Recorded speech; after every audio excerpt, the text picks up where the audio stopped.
มิติที่ 4 เมื่อจิตของคุณเริ่มตื่นจากโลกเดิม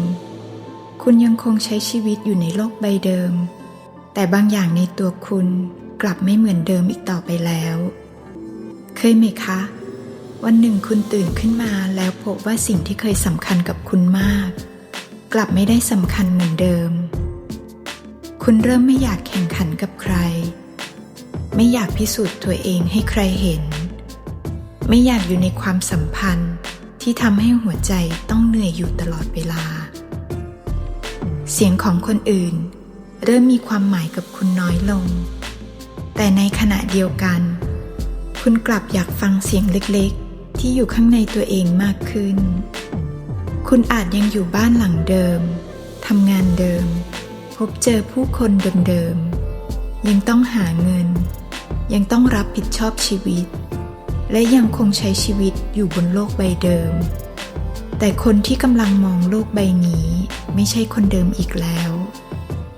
ถ้าช่วงนี้คุณกำลังรู้สึกแบบนี้อย่าเพิ่งคิดว่าตัวเองกำลังหลงทางนะคะเพราะในมุมมองทางจิตวิญญาณบางคนเรียกช่วงเวลาแห่งการเปลี่ยนแปลงนี้ว่าการเปลี่ยนผ่านสู่มิติที่ 4แต่ก่อนที่เราจะเดินไปด้วยกันในวันนี้มีสิ่งหนึ่งที่อยากให้คุณรับรู้ไว้นะคะว่าการตื่นรู้ไม่ได้ทำให้เราสูงกว่าคนอื่นและบางครั้งแม้แต่คำว่าฉันตื่นรู้แล้วก็สามารถกลายเป็นอัตตารูปแบบใหม่โดยที่เราไม่ทันรู้ตัวได้เหมือนกันเรื่องนี้สำคัญมากค่ะและเราจะกลับมาพูดถึงมันด้วยกันในช่วงท้ายของคลิปนะคะสวัสดีค่ะยินดีต้อนรับคุณผู้ฟังทุกท่านเข้าสู่ช่องของนิดาพาฟังนะคะพื้นที่เล็กๆแห่งความสงบที่เราจะค่อยๆกลับมาเรียนรู้ทำความเข้าใจชีวิตและฟังเสียงภายในตัวของเราเองไปด้วยกัน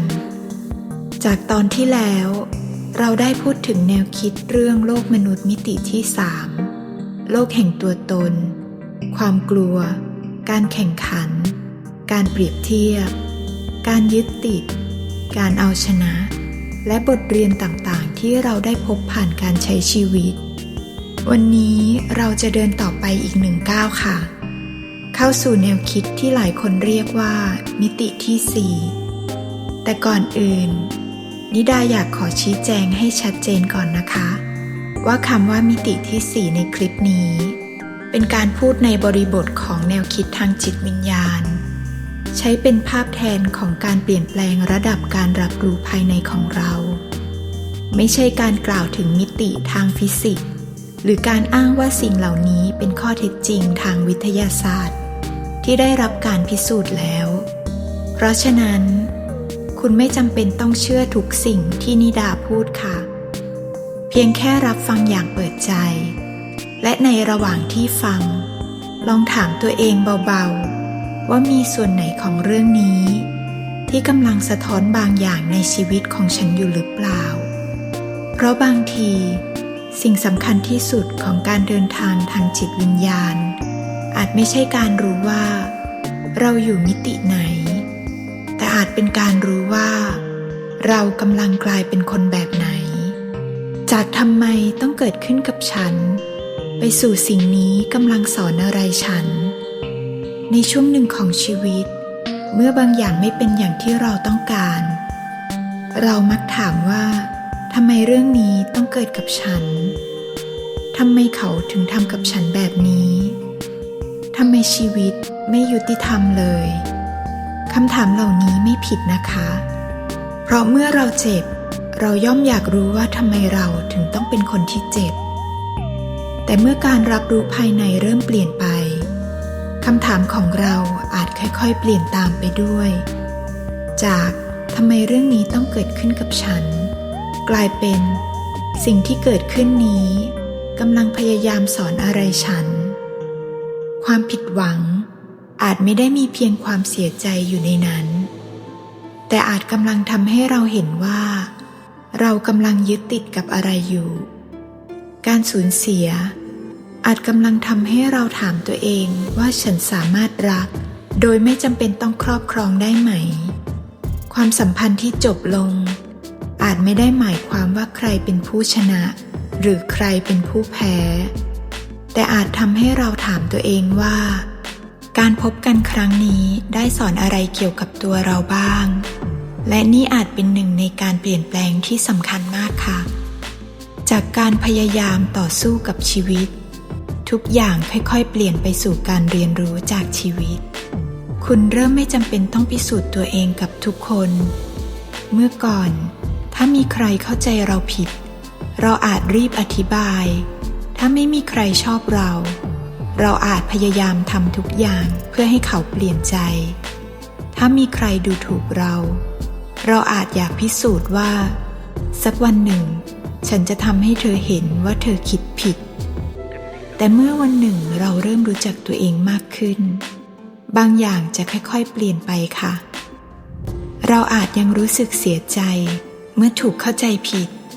เรายังเป็นมนุษย์เรายังมีความรู้สึกแต่เราไม่จำเป็นต้องวิ่งตามทุกคนเพื่ออธิบายว่าเราเป็นใครเพราะคุณเริ่มเข้าใจว่าคนทุกคนมองคุณผ่านประสบการณ์ของเขาเอง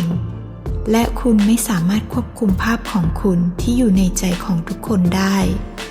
สิ่งเดียวที่คุณทำได้คือรู้จักตัวเองให้มากขึ้นซื่อสัตย์กับตัวเองให้มากขึ้นและใช้ชีวิตให้ตรงกับสิ่งที่คุณเชื่อเมื่อคุณเริ่มรู้ว่าตัวเองเป็นใครเสียงจากภายนอกจะค่อยๆมีอำนาจเหนือหัวใจคุณน้อยลงคุณเริ่มเลือกความสงบมากกว่าการเอาชนะวันหนึ่งคุณจะเริ่มเข้าใจว่าไม่ใช่ทุกเรื่องที่ต้องตอบโต้ไม่ใช่ทุกคำพูดที่ต้องอธิบายไม่ใช่ทุกความเข้าใจผิดที่ต้องแก้ไขและไม่ใช่ทุกการทะเลาะที่จำเป็นต้องมีผู้ชนะบางครั้งการเดินออกมาอย่างสงบอาจทรงพลังกว่าการอยู่ต่อเพื่อพิสูจน์ว่าใครถูกใครผิด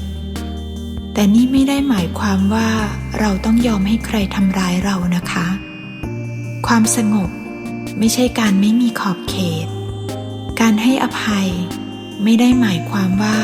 เราต้องอนุญาตให้เหตุการณ์เดิมเกิดขึ้นกับเราซ้ำแล้วซ้ำอีกบางครั้งการรักตัวเอง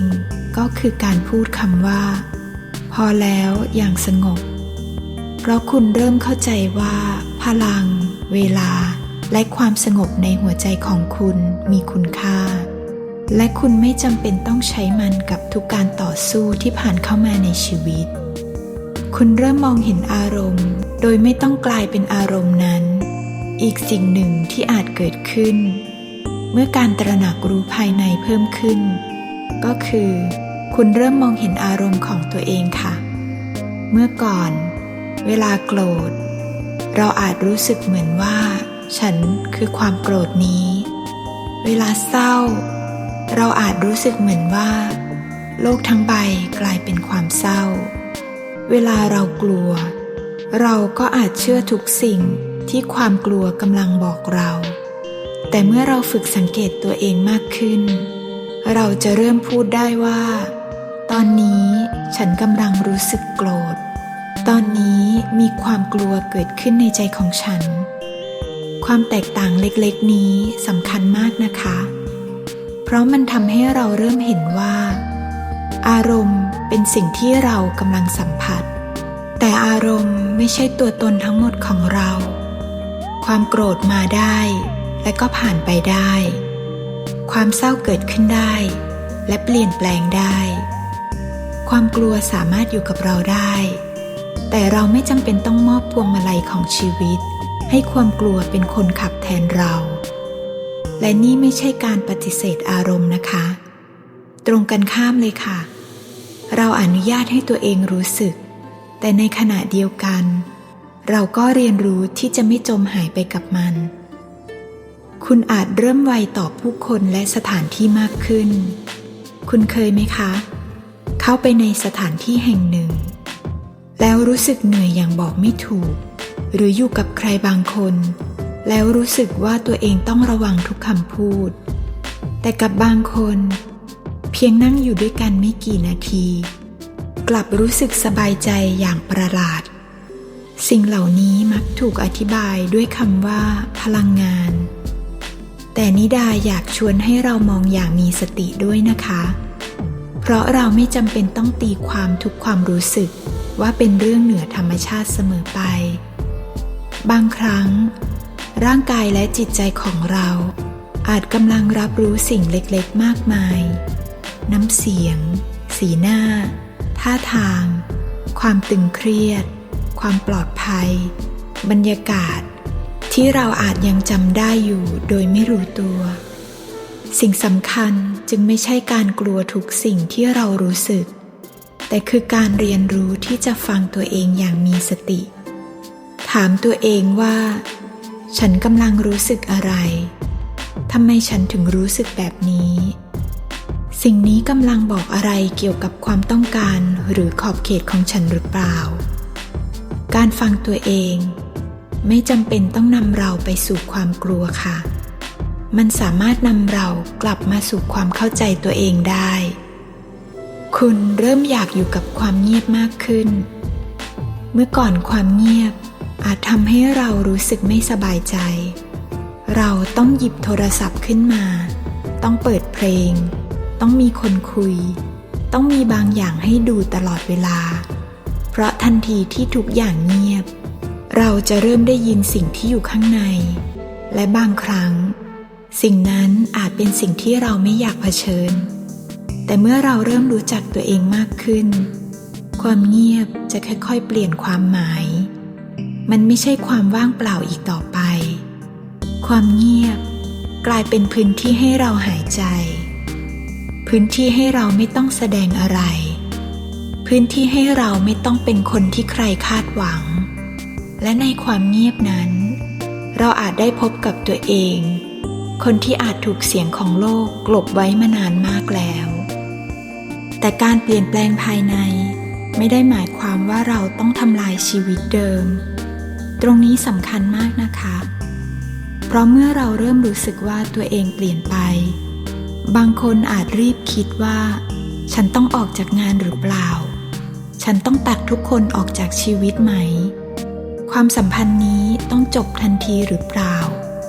ฉันต้องเปลี่ยนชีวิตทั้งหมดหรือไม่คำตอบคือไม่จำเป็นค่ะการเติบโตภายในไม่ได้หมายความว่าเราต้องรื้อชีวิตทุกอย่างทิ้งในทันทีบางครั้งสิ่งที่เราต้องการมากที่สุดไม่ใช่การตัดสินใจครั้งใหญ่แต่คือเวลาในการสังเกตตัวเองเวลาในการแยกให้ออกว่าสิ่งที่เรารู้สึกเป็นความสงบจากภายในจริงๆหรือเป็นเพียงความเหนื่อยความกลัวความผิดหวังหรืออารมณ์ชั่วคราวอย่าใช้คำว่าการตื่นรู้เป็นเหตุผลในการตัดสินใจอย่างรีบร้อนนะคะบางครั้งการเติบโตไม่ได้เรียกร้องให้เราหนีจากชีวิตเดิม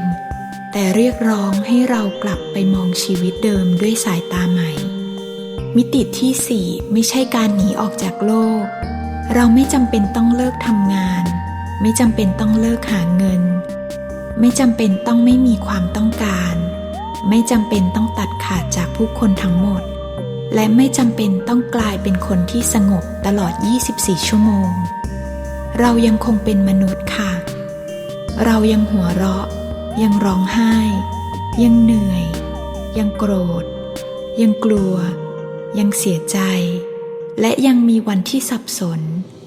แต่สิ่งที่ค่อยๆเปลี่ยนคือเรารู้ตัวเร็วขึ้นเราอาจยังโกรธแต่วันหนึ่งเราอาจไม่ต้องใช้เวลา3 วันเพื่อรู้ว่าตัวเองกำลังโกรธเราอาจรู้ตัวภายใน3 ชั่วโมงต่อมาอาจเหลือ30 นาทีและวันหนึ่ง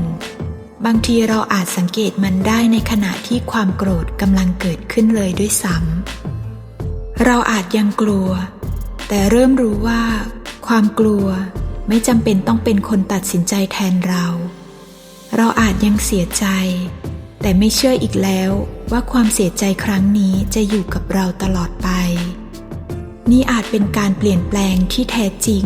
กว่าการพยายามเป็นคนที่ไม่รู้สึกอะไรเลยเพราะการตื่นรู้ไม่ใช่การหยุดเป็นมนุษย์แต่มันคือการเป็นมนุษย์อย่างรู้ตัวมากขึ้นและวันหนึ่ง โลกภายนอกอาจยังเหมือนเดิมแต่ผู้มองโลกเปลี่ยนไปแล้วนี่อาจเป็นส่วนที่แปลกมากของการเปลี่ยนแปลงภายในค่ะเพราะเมื่อคุณมองออกไปโลกอาจไม่ได้เปลี่ยนเลยคนเดิมๆงานเดิมบ้านเดิมปัญหาบางอย่างก็ยังเหมือนเดิมคนที่เคยพูดให้คุณโกรธอาจยังพูดแบบเดิมสถานการณ์ที่เคยทำให้คุณกลัวอาจยังเกิดขึ้นอีกแต่สิ่งหนึ่งที่ไม่เหมือนเดิมแล้วคุณไม่ตอบสนองต่อมันแบบเดิมสิ่งที่เคยทำให้คุณเสียศูนย์ทั้งวันอาจกลายเป็นสิ่งที่คุณสามารถหยุดหายใจสังเกตแล้วถามตัวเองว่าฉันอยากตอบสนองต่อสิ่งนี้อย่างไรโลกอาจไม่ได้เปลี่ยนในทันทีแต่ผู้มองโลกกำลังเปลี่ยนไปและนี่คือสิ่งที่ต้องระวังมากที่สุดเมื่อเราเริ่มรู้สึกว่าตัวเองตื่นรู้จำได้ไหมคะตอนต้นคลิปนิดาบอกว่ามีสิ่งหนึ่งที่ต้องระวังตรงนี้เองค่ะบางครั้งเมื่อเราเริ่มอ่านเริ่มเรียนรู้เริ่มทำสมาธิหรือเริ่มรู้สึกว่าตัวเองเข้าใจชีวิตมากขึ้นอาจมีเสียงเล็กๆเกิดขึ้นว่าฉันตื่นแล้วฉันเข้าใจมากกว่าเขายังอยู่มิติต่ำกว่าคนพวกนั้นยังไม่ตื่นแต่ถ้าเราไม่ระวังสิ่งที่เราคิดว่าเป็นการหลุดพ้นจากอัตตาอาจกลายเป็นอัตตารูปแบบใหม่หรือที่บางคนเรียกว่าอัตตาทางจิตวิญญาณจากเดิมที่เราอยากเหนือกว่าคนอื่นด้วยเงินหน้าตาตำแหน่งความสำเร็จวันหนึ่งเราอาจเผยอยากเหนือกว่าเขาด้วยคำว่าฉันมีจิตวิญญาณสูงกว่าแต่การตื่นรู้ที่แท้จริงหากมันกำลังเกิดขึ้นภายในเรานิดาคิดว่ามันควรจะทำให้เราอ่อนโยนขึ้นเข้าใจคนอื่นมากขึ้นตัดสินคนอื่นน้อยลงและเห็นมากขึ้นว่า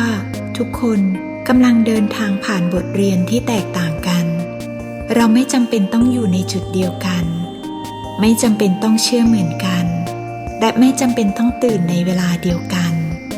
ดังนั้นยิ่งเราเข้าใจตัวเองมากขึ้นเราควรยิ่งมีเมตตาต่อคนที่ยังไม่เข้าใจเราและยิ่งเรารักตัวเองมากขึ้นเราก็ควรยิ่งสามารถรักผู้อื่นโดยไม่จำเป็นต้องควบคุมเขามากขึ้นด้วยขอให้คุณรับรู้ประโยคนี้ไว้นะคะการตื่นรู้ไม่ได้ทำให้เราสูงกว่าคนอื่นแต่ทำให้เราเข้าใจความเป็นมนุษย์ของคนอื่นมากขึ้นตอนนี้ขอให้คุณหยุดทุกอย่างไว้สักครู่ค่ะถ้าคุณสะดวกลองวางโทรศัพท์ลงสักนิดผ่อนคลายไหล่แล้วค่อยๆสูดลมหายใจเข้าลึกๆช้าๆแล้วค่อยๆผ่อนลมหายใจออกยาวๆอีกครั้งนะคะหายใจเข้าและหายใจออกจากนั้นลองถามตัวเองเบาๆว่าช่วงนี้ชีวิตกำลังพยายามสอนอะไรฉันอยู่ไม่ต้องรีบหาคำตอบค่ะไม่ต้องคิดให้สวยงามไม่ต้องตอบให้ถูกเพียงฟังบางทีคำตอบของคุณอาจเป็นคำว่าปล่อยหรือให้อภัยหรือพักหรือรักตัวเองหรือบางทีคุณอาจยังไม่ได้ยินคำตอบอะไรเลยและนั่นก็ไม่เป็นไรค่ะเพราะการตื่นรู้ไม่ใช่ข้อสอบที่เราต้องรีบตอบให้ถูกและเราไม่จำเป็นต้องเข้าใจชีวิตทั้งหมดภายในวันเดียวบางคำตอบต้องใช้ชีวิตถึงจะค่อยๆเข้าใจลองเริ่มจาก3 สิ่งง่ายๆลองนำ3 สิ่งนี้กลับไปใช้กับชีวิตจริงหลังจากฟังคลิปนี้นิดาไม่อยากให้เรื่องมิติที่4เป็นเพียงแนวคิดที่เราฟังแล้วก็ผ่านไปค่ะลองเริ่มจาก3 สิ่งง่ายๆ 1. สังเกตก่อนตอบสนองเวลามีอะไรเกิดขึ้นก่อนพูดก่อนตัดสินใจก่อนส่งข้อความกลับใคร ลองหยุดสักหนึ่งลมหายใจแล้วถามว่าตอนนี้ฉันกำลังตอบจากความกลัวหรือกำลังตอบจากความเข้าใจ 2. ถามบทเรียนแทนการถามหาคนผิดเมื่อบางอย่างไม่เป็นอย่างใจนอกจากถามว่าใครผิดแล้วลองถามเพิ่มอีกหนึ่งคำถามว่าฉันเรียนรู้อะไรเกี่ยวกับตัวเองจากเหตุการณ์นี้ได้บ้างและ 3. อย่ารีบตัดสินใจครั้งใหญ่เพียงเพราะรู้สึกว่าตัวเองเปลี่ยนไปให้เวลาตัวเองค่ะสังเกตหายใจเขียนทำสมาธิพูดคุยกับคนที่ไว้ใจแล้วค่อยตัดสินใจเมื่อใจของคุณชัดเจนขึ้นการเติบโตที่แท้จริงไม่จำเป็นต้องรีบร้อนเสมอไปประโยคสำหรับกลับมาอยู่กับตัวเองถ้าคุณต้องการลองวางมือเบาๆลงบนหัวใจนะคะแล้วพูดกับตัวเองช้าๆว่าฉันไม่จำเป็นต้องควบคุมทุกสิ่งฉันยอมรับว่าบางอย่างในชีวิตอยู่นอกเหนือการควบคุมของฉันแต่ฉันสามารถเลือกวิธีที่ฉันตอบสนองต่อมันได้ฉันปล่อยในสิ่งที่ไม่ใช่ของฉันฉันเลือกความสงบโดยไม่ละทิ้งคุณค่าของตัวเองฉันอนุญาตให้ตัวเองเติบโตในจังหวะที่เหมาะสมกับชีวิตของฉันโดยสรุปถ้าเราจะอธิบายคำว่ามิติที่ 4ในมุมมองทางจิตวิญญาณของคลิปนี้อย่างง่ายที่สุดมันอาจไม่ใช่สถานที่ที่เราต้องเดินทางไปให้ถึงแต่มันอาจเป็นการเปลี่ยนแปลงวิธีที่เรารับรู้ตัวเองและชีวิตจากคำถามว่าทำไมสิ่งนี้ต้องเกิดกับฉันค่อยๆเปลี่ยนเป็นสิ่งนี้กำลังสอนอะไรฉันจากใครผิดกลายเป็นฉันเรียนรู้อะไรได้จากสิ่งนี้จากฉันต้องชนะกลายเป็นฉันเลือกความสงบจากฉันต้องทำให้ทุกคนรักฉันกลายเป็นฉันเรียนรู้ที่จะรักตัวเองและจากโลกที่ต้องเปลี่ยนก่อนฉันถึงจะมีความสุขค่อยๆกลายเป็นแม้ฉันจะควบคุมโลกทั้งหมดไม่ได้แต่ฉันสามารถเปลี่ยนวิธีที่ฉันอยู่กับโลกได้หากช่วงนี้คุณรู้สึกว่าตัวเองไม่เหมือนเดิมสิ่งที่เคยชอบกลับไม่ตอบโจทย์หัวใจเหมือนเมื่อก่อนคนบางคนที่เคยอยู่ใกล้ค่อยๆห่างออกไปคุณต้องการความเงียบมากขึ้นต้องการความจริงมากขึ้นและต้องการกลับมาเป็นตัวเองมากขึ้นอย่าเพิ่งกลัวการเปลี่ยนแปลงนะคะแต่ในขณะเดียวกันก็ไม่จำเป็นต้องรีบตั้งชื่อให้ทุกสิ่งที่กำลังเกิดขึ้นไม่ต้องรีบบอกตัวเองว่าฉันตื่นแล้วฉันอยู่มิติไหนแล้วเพียงสังเกตตัวเองไปทีละวันเพราะบางทีคุณอาจไม่ได้กำลังสูญเสียตัวตนแต่กำลังค่อยๆปล่อยในสิ่งที่ไม่ใช่ตัวคุณออกไปเพื่อกลับมาเห็นตัวเองชัดเจนขึ้นกว่าเดิมและก่อนจากกันในวันนี้นิดาอยากฝากคำถามหนึ่งไว้กับคุณค่ะลองถามตัวเองคืนนี้ถ้าวันนี้ฉันไม่ต้องพิสูจน์อะไรกับใครอีกแล้วฉันอยากใช้ชีวิตแบบไหนไม่ต้องรีบตอบนะคะขอให้คำถามนี้เดินทางไปกับคุณเงียบๆและถ้าคุณอยากแบ่งปันลองเขียนไว้ใต้คลิปก็ได้นะคะว่าช่วงนี้มีอะไรในตัวคุณที่คุณรู้สึกว่าไม่เหมือนเดิมอีกแล้วบางทีคำตอบของคุณอาจไม่ได้ช่วยเพียงตัวคุณเองแต่อาจทำให้ใครบางคนที่กำลังผ่านช่วงเวลาเดียวกันรู้ว่าเขาไม่ได้เดินอยู่เพียงลำพังและในตอนต่อไปเราจะเดินทางต่อไปด้วยกันสู่แนวคิดที่หลายคนเรียกว่ามิติที่ 5มิติแห่งความรักความเมตตาการยอมรับและความรู้สึกเชื่อมโยงกับชีวิตแต่ก่อนจะเดินไปถึงตรงนั้นอย่าเพิ่งรีบไปไหนนะคะเพราะบางครั้งการเดินทางที่สำคัญที่สุดไม่ได้เกิดจากการเดินไปข้างหน้าให้เร็วที่สุดแต่มันเกิดขึ้นเมื่อเรากล้าที่จะหยุด และกลับมาฟังหัวใจของตัวเอง ขอให้วันนี้คุณอ่อนโยนกับตัวเองให้มากๆนะคะแล้วพบกันใหม่สำหรับวันนี้สวัสดีค่ะ